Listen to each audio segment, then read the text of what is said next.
10:03 on the Fan. What's happening? This is the Tiki and Tierney show. What's going on, everybody? How are you today? What's going on there, Barber? All's good with me. Let's go.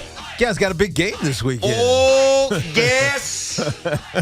And 100% kicking ass. Hey, you got a trap game. At least that's what some people are saying. I'm not so sure if I buy that, by the way. Stop it. We'll get to the Giants in a minute, but it's the Jets. The Jets have the biggest game of their season. As crazy as that sounds, this game against the New England Patriots is the biggest game of their season because, one, where they sit in the standings. If they lose this game, they all of a sudden fall to the bottom of the AFC East. Now, theoretically, they can still make the postseason because the AFC East is such a strong division. But at the end of the day, this game is the most important game for the New York Jets and I think their coaching staff. Like, one of the things that we've talked about for years is how Bill Belichick out-coaches you. Think about the Super Bowl against the Rams where they talk about slow playing. We talk about the Giants slow playing. The Patriots slow played the hell out of the L.A. Rams and ended up winning that Super Bowl in one of the ugliest, drawn-out defensive battles we've ever seen. So Bill Belichick has this reputation of being the best coach in football history, really, and the greatest winner in football history. When he has Brady. Exactly. It doesn't matter. Circumstances over there. Brady's not there. A little fallible but you know what I mean. I know what you mean. Like, theoretically, yes, everything is going to work for the Patriots because they're coached the right way. Yep. The situations, they're going to be perfect in those situations. They're going to game, like, little nickel and dime game plan you to the point where it forces you into mistakes. So as we talk about this matchup, and we know on paper the Jets are probably better.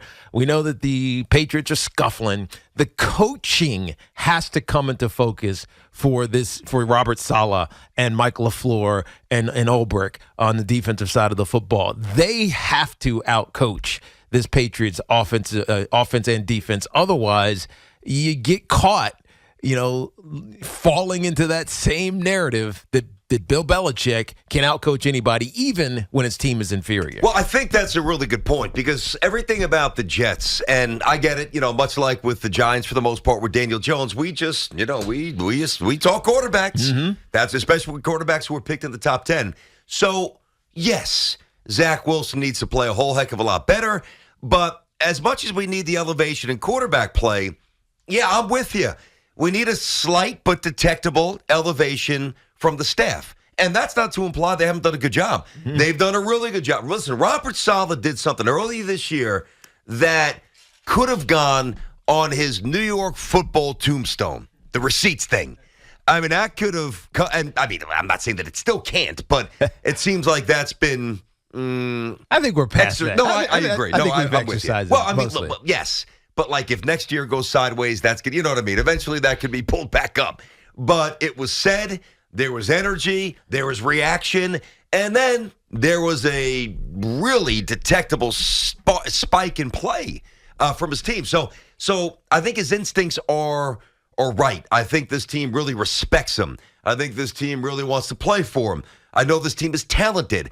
But, yeah, I think this is a situation where for the Jet fan to be further emboldened about their future, not just big picture, but certainly this year, and everything's there. Division, high slot in the playoffs. Also, if you lose, you're in the basement in the AFC East. So I look at this, Teak, as another chance for the Jets coaching staff to continue to distinguish itself and to just let the rest of the NFL know we're coming. Yeah. We're coming from every conceivable angle. And it all matters this week because of how important this game is. And we talked about this yesterday about how for the Jets fans, it's really about, the Jets players, it's really about just winning the next game, doing the little things that you have to do to get better, to, all the cliches that you talk about going into any week. But this game, because of the importance to the fans, because of the importance to the standings, because of the perception that we continually have had over the years for the Jets, this game means something. Mm-hmm. And, I don't know how they're going to, talk this. Like, I don't know how, like, if they're having extra meetings or extra motivation or extra dialogue, extra reading of clips, whatever. I don't know how they're doing that.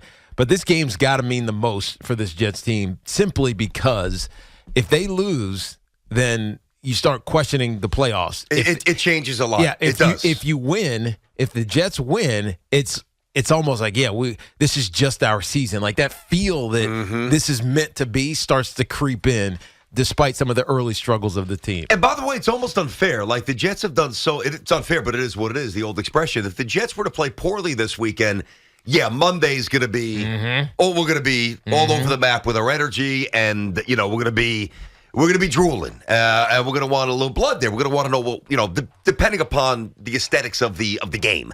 Like if it's gross, Monday's going to be crazy. If it's a tight loss, it's going to be processed a little differently. If it's a win, we're going to be booking Super Bowl tickets. There's not a whole lot in between with us, right? But you're not wrong, man.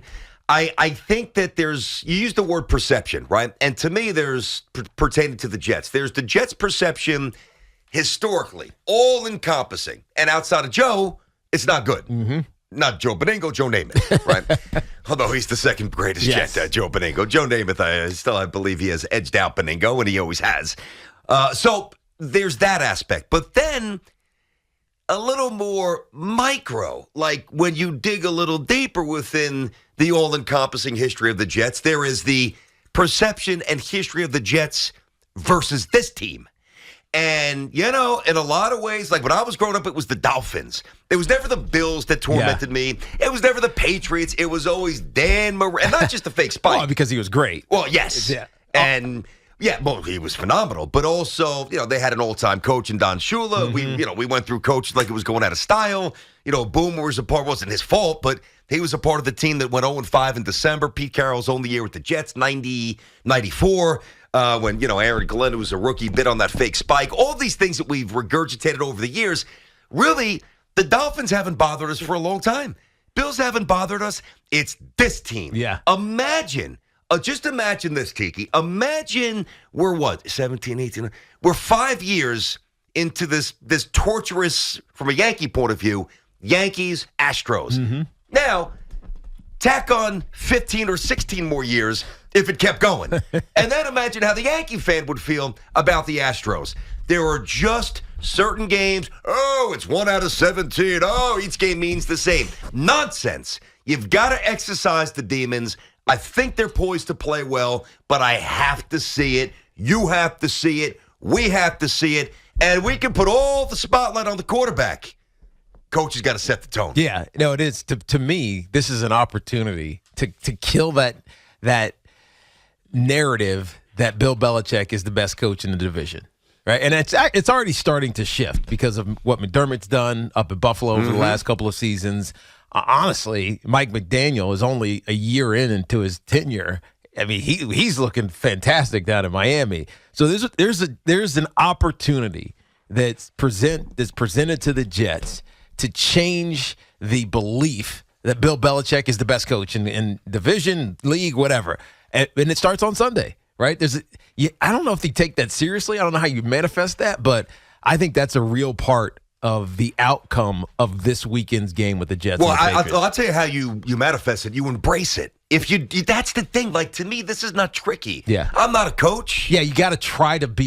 You got to try to be in the chess match or whatever it is, and not just try to bludgeon them or try to. Oh, we're gonna play hard. Like, there's not. Okay, sometimes that works, but other times you got to outmaneuver. And I think that's the opportunity. I think Ulbricht's up for it. We've seen the defense, grow over the last 3 or 4 weeks to the point where PFF has them ranked high, and they're already moving up statistically in those ranks as well. But to me, it's on Mike LaFleur. Like that, he's the one that has to put Zach in the positions. Again, we're not talking about Zach, but he has to put Zach in those positions where he feels comfortable. Like he did against the Bills. Exactly, where he feels confident, where he knows I don't have to do too much. If I get an opportunity, I'm taking it. But you got to be smart with the football. And to me, that's coaching. It really is. All right, 877-337-6666. Tiki and Tierney on the Fan Football Friday inside of our Town Fair Tire studio. Our friends at Town Fair remind you that you always get the guarantee lowest price on name brand tires from Connecticut to Maine. Nobody beats Town Fair Tire. Nobody. So you're right about the way this will manifest itself and, what we both think needs to be done. I don't think it's that dissimilar from, listen, whether it's something really serious, God forbid, like an addiction or something far less serious, just like a little personality trait, something quirky. At some point in all of our lives, we've been approached by somebody we love. Hey, we need to talk about this, or we need to address this, or you need to work on that, okay? And without self-reflection, hopefully, you're able to take that and channel it positively. Yep. The Jets, like this week, I really hope is about self-reflection and embracing. I'm not saying that Saleh needs to talk about the fake spike. I'm not saying that. But I think it would be foolhardy to, and I don't think they're approaching this like any other game. I think that the only way you could possibly slay this torturous demon of decades, the guy that literally walked out of the building and said, your franchise is not good enough, I want no part of you. I think that that has got to be a central theme. Of course, the X's and the O's. Of course they're going to do that. Of course they're watching film, but they on a visceral level. Hey men, this team, they tried to hang 60 on you. They treated you like homecoming to the point where one of their former all-time greats actually called us the homecoming team. That cannot be obscured. That cannot be circumvented. That must be embraced. It's time. Yeah, that's it. It is time. 877-337-6666. Who are those two clowns that didn't vote for Aaron Judge? Get them on the show. We got to berate them. Aaron Judge with a phenomenal showing. I read a great piece on Judge about what the MVP could mean contractually, and also a look at historically. It's new. It's not a regurgitation of anything that I've come across. I think you guys will love it. We'll get to that a little later. I'm hearing a lot on the station, some other spots. Trap game. No, it's not a trap game for the Giants. We'll tell you what it is later. Tiki and Tierney on the Fan up until 2.